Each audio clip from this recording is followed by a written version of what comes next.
Good morning and welcome to the Ambulance Oversight Committee meeting on February 14th. We don't have a quorum today for voting, but we will just proceed with our agenda. Any announcements that anyone has? I know there's some people, Essentia couldn't be here today. There's some of our chiefs not here, but we do have a representative from fire, but otherwise we're a little bit short on members. But any announcements anyone has?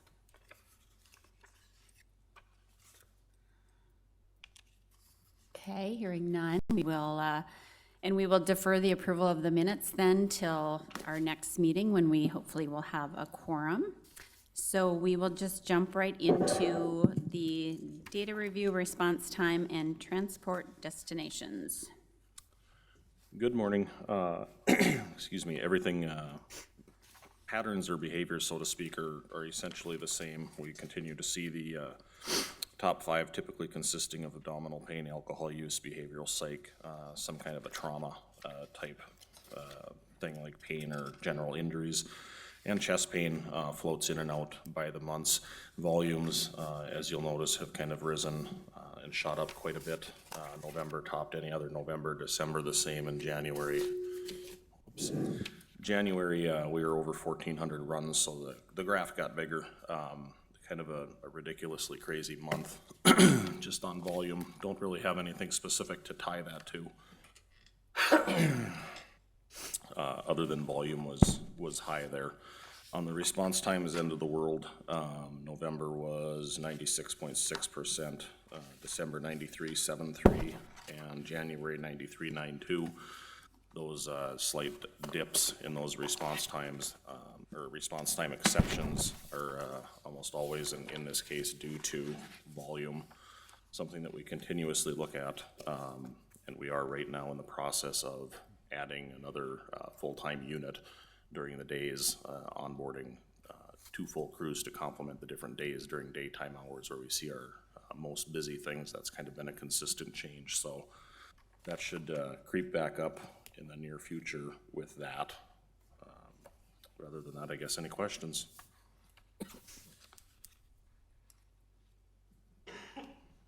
I just had one little question on that. So on your canceled runs, you know, so those numbers are obviously high. At what point in the call or in the run do those get canceled? Like, do you guys show up? So Can they get canceled or?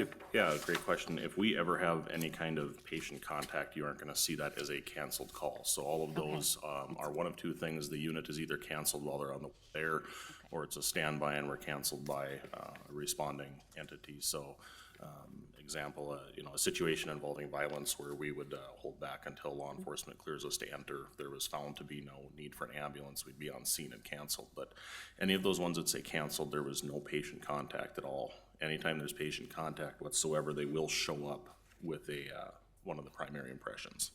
Okay. So typically you've left the station though?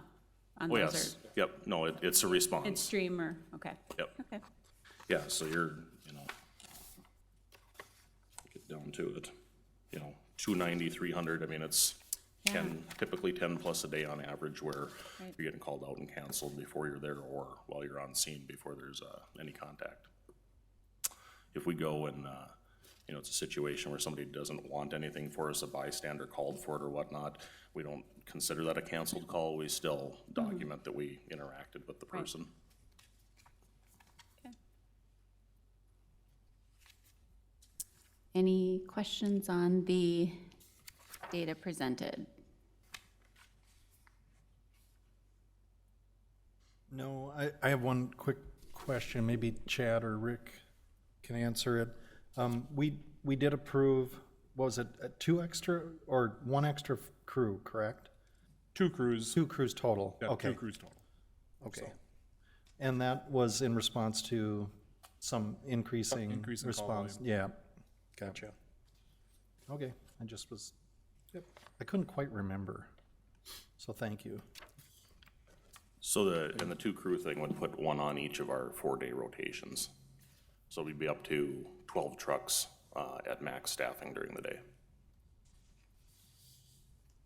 I guess the only other thing that I would say is I think nationally we're bucking a trend with being able to find team members, and I know that the positions are probably open right now because it's a newly posted job, but we have a paramedic program in conjunction with North Dakota State College of Science, and it really has helped us. I know nationally the trend is it's been very difficult to find EMTs and paramedics.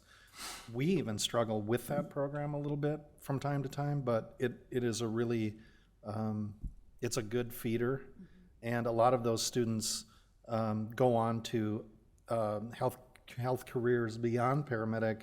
So it's just give them a little shout out, and really it's good vision to have that and train your own, grow your own locally. So it's been helpful. Anything else on data? Okay, EMS report? Craig? If that's all right, I'll just do that down at the podium. Oh, absolutely. Give me the remote. Sure.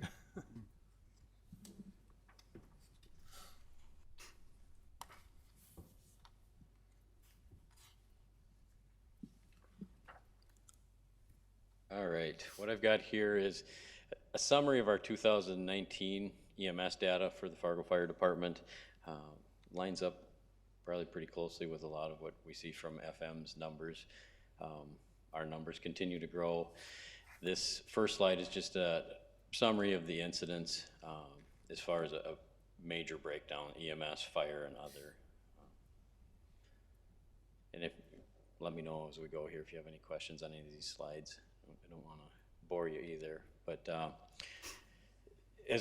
a lot of this is we're starting to drill down and dial down a little deeper into more detail of the types of calls that were going on, how many of them, what types of actions we're taking at them, and then some of the slides here also show the amount of time it's taking us to get from our vehicle to the patient, which is something that we just recently started tracking, so that's kind of interesting to look at too. And the 321s are incidents where we arrive first. The 311s are incidents where FM arrives first. And then our canceled route is very similar to what we just discussed. Are those NFIRS codes? Yes. 321, Yeah. 311? Yeah, those, and I have, at the last slide has a definition of the 321, 311, what each Gotcha. of those are. Lift assists, 547 last year, roughly 46 a month. Here's the arrival on scene to arrival at patient. Again, we haven't tracked this before, and I was just discussing it with Assistant Chief Benfit the last couple of days, but it's the times are a little bit longer than what we thought they would be. And this is something our personnel are getting used to also, and it's another radio traffic. So sometimes they get it, sometimes they don't. And then we have to consider that sometimes it's a large apartment building, we have to get keys, then get entry, then go up to the third floor, all of that. But where we reach our 90th percentile, or where we do 9 out of 10 times, we're there within 3 minutes and 26 seconds or less. And then as you can see up there, the average is 1:53. So again, a little bit longer than I guess I would have thought. And so as we look forward to 2020, we'll kind of dig into that a little bit deeper too and see, is it just because we're not getting some of the times? Is it what's impacting that? And is that really what our times should be? Runs by EMD code. EMD code is the priority dispatching as far as it's just the rating of each medical call. So an alpha call is typically the least severe, with an echo call being somebody not breathing. And then A, B, C, D kind of ramp up in severity toward that. And then an F is a fire call, and a G is where they did not assign, dispatch wasn't able to assign a letter code to, or an EMD code to the incident before our arrival. So we arrived before they got that code. And so then it's basically a code aborted is what a G is.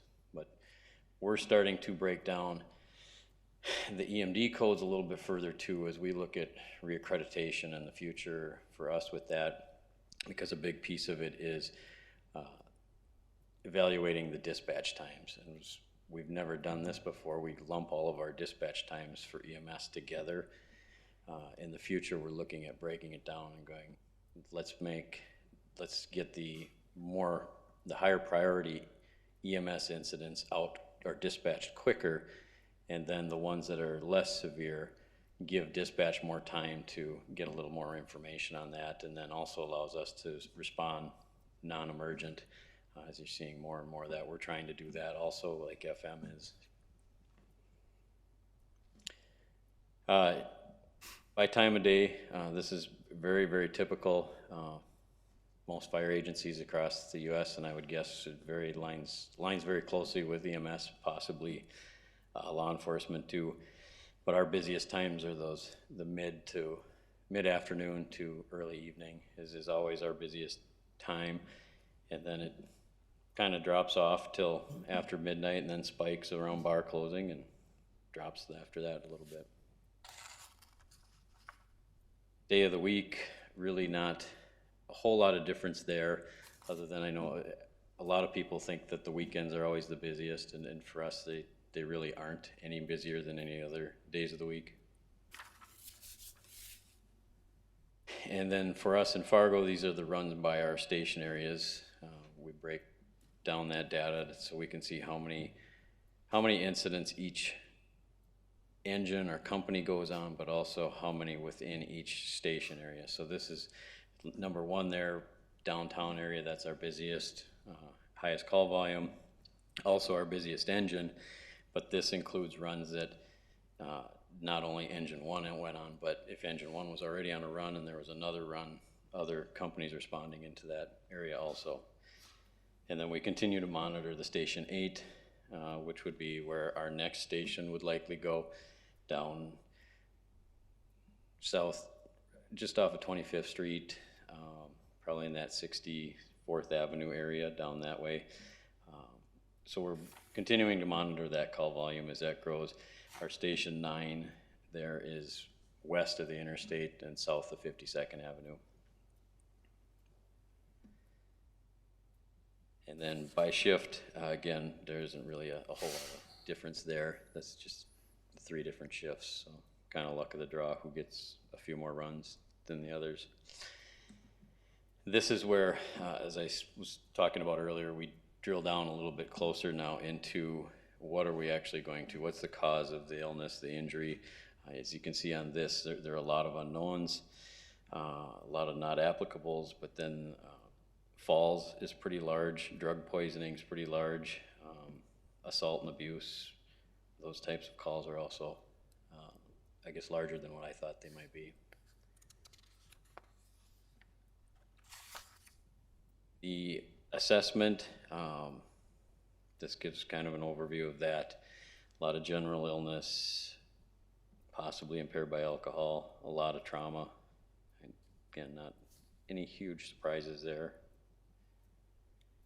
And then the procedures used this is something that we're really starting to use more, and our folks just starting to do this, so the numbers might not be as accurate yet as we'd like. Some of them look a little bit low to us, but our crews have also in the last year started carrying epinephrine, nitro.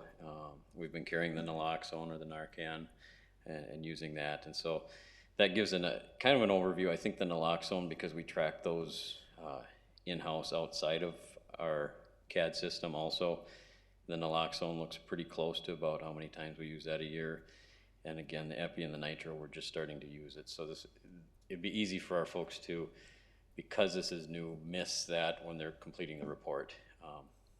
The EMS portion of the incident report brings up a whole new set of pages, and we're getting better at it. We try to quality control as much as we can. But so overall, the numbers what you're seeing should be pretty accurate. It's just going to be a few things missing here and there. Patient status with treatment, allowed to remain the same. And then here's the last slide with the incident type codes for the NIFRS, the National Fire Incident Reporting System, just to define those. That's it. Any questions? Craig, so on your lift assist that you do you find that that's like recurring folks, or is it? It is not as often as it used to be, but we still do see that. And what we've done with our EMS program recently is we've reached out to other resources in the community, social services, so that we're making our personnel more aware of those resources. So we've actually brought them in to train our personnel on the process. So social services came in a couple months ago, went through training with all our folks. This is what we want you doing. This is what we want you reporting. Because what we found is with law enforcement, fire, and EMS all showing up, it's real easy to, oh, those guys are probably reporting it, is what social services was telling us. And so what they're saying is they want all three of us reporting every time we see something. But our folks are starting to do that, and I know in the past they've done some reporting and then they don't hear about anything, and so they think nothing's happening. But now we've got a little bit better line of communication, so our folks are actually hearing back what's happening and so forth, so they understand that something might not happen right away, but it's being worked on.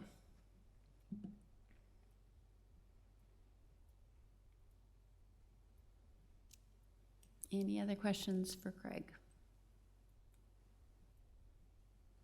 If not, thanks for that report. Our next meeting date will be May 8th at 9 o'clock. Anything else before we close? Happy Valentine's Day. Happy Valentine's Day, everyone. We'd like everybody invited in the community to come out to West Acres for Save a Life Saturday. Oh, We do the CPR. when is that, Rick? Saturday, Oh, it's this Saturday, this Saturday. like Yep. tomorrow. Tomorrow, What hours are they, 15th. Rick? noon to 5. Okay, perfect. Come on out, learn some CPR. All right, thanks for coming. Meeting adjourned.